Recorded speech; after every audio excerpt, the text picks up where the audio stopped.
आज जो सवाल आप बोर्ड पर देख रहे हैं वो किरचॉफ का दूसरा नियम से ये सवाल रिलेटेड है। और सवाल जो ये है न्यूमेरिकल है, जो कि यहाँ पर 3 प्रतिरोध लगाए हैं, 2 सेल लगाए हैं। तो 3 प्रतिरोध और 2 सेल के बीच का जो कॉम्बिनेशन होता है यानी एडिशन होता है, उस एडिशन पे हम बात करने वाले हैं।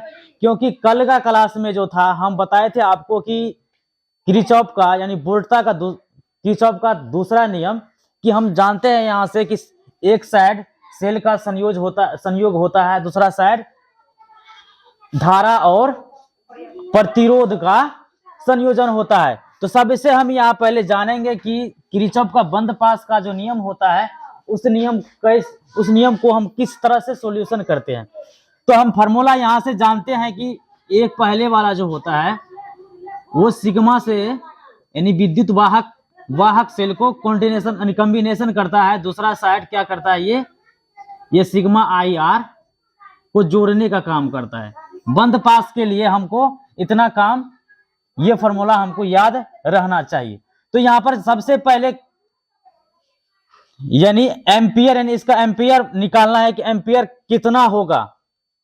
तो यहाँ पर जैसे है कि पहला प्रतिरोध है 1 ओम, दूसरा प्रतिरोध है 1 ओम, फिर तीसरा प्रतिरोध है 4 ओम।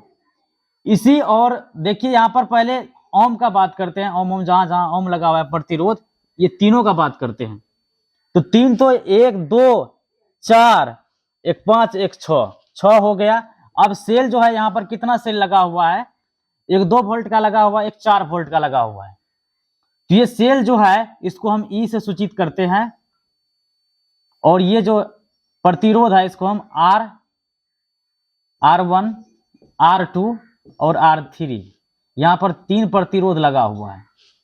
अब देखिए, आप अगर कभी आप जिंदगी में अगर देखे होंगे घड़ी, तो घड़ी कैसे काम करता है, सेम रूल इसमें नियम वही नियम का लागू होगा। कि आप लोग कमेंट में जरूर बताइएगा कि घड़ी कैसे काम करता है, एंटी क्लॉकवाइज या क्लॉकवाइज। तो यहाँ पर जैसे या इस साइड से घड़ी की सुई घूमती है ऐसे, कि इस साइड से शुरू होता है। तो दोनों आप कमेंट कीजिएगा कि एंटी क्लॉकवाइज कि एंटी क्लॉकवाइज। तो यहाँ पर कमेंट में जरूर बताइएगा। लेकिन हम यहाँ जो करेंगे, यहाँ पर क्लॉकवाइज से ही चालू करेंगे। तो हम इस तरह से ऐसे काम कर रहे हैं, अभी ऐसे काम करेंगे, फिर इस तरह से ऐसे आएगा, ठीक है।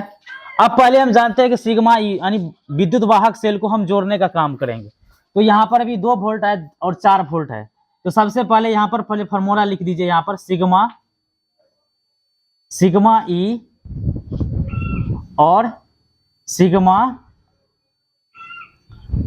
आई आर, ये फार्मूला होता है बंद पास के लिए यानी लूप के नियम के लिए, लूप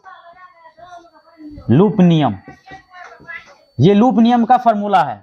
अब हम इससे ये हल करेंगे कि पहले सेलों का संयोजन है और उसके बाद धारा और प्रतिरोध का संयोजन है। तो पहले यहाँ पर हम देखेंगे कि सेल कहाँ कहाँ लगा हुआ है। सेल तो यहाँ पर भी है और सेल यहाँ पर भी है, तो दोनों को हम कॉम्बिनेशन करेंगे। सिग्मा जो होता है बीजगणित योग करता है, योग मतलब जोड़ करता है। तो दोनों को पहले जोड़िए, 2 वोल्ट और 4 वोल्ट, कितना हो गया, दोनों मिलके 6 वोल्ट हो जाएगा।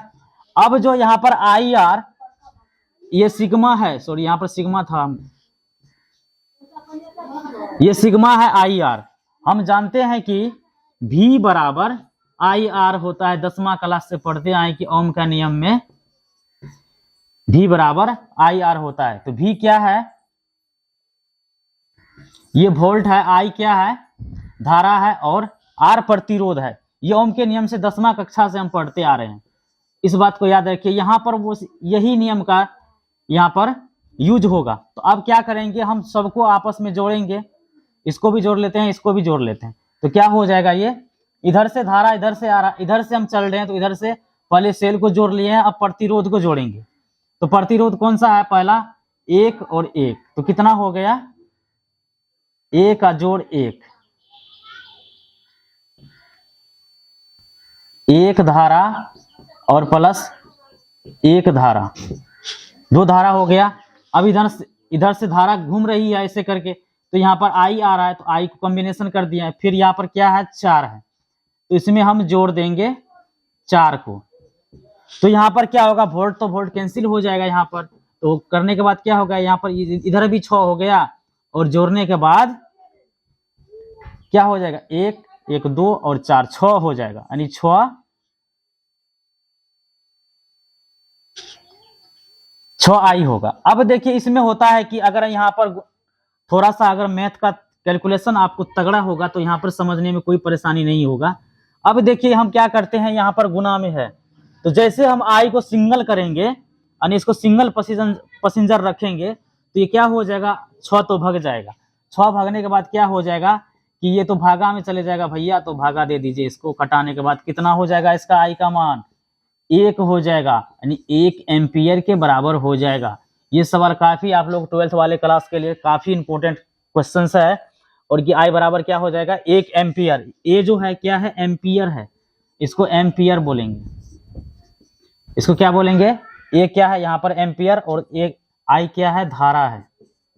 तो उम्मीद करते हैं इस क्वेश्चन को आप आसानी से समझ गए होंगे, और मिलते हैं इसी तरह से नेक्स्ट क्लास में। और जय हिंद जय भारत।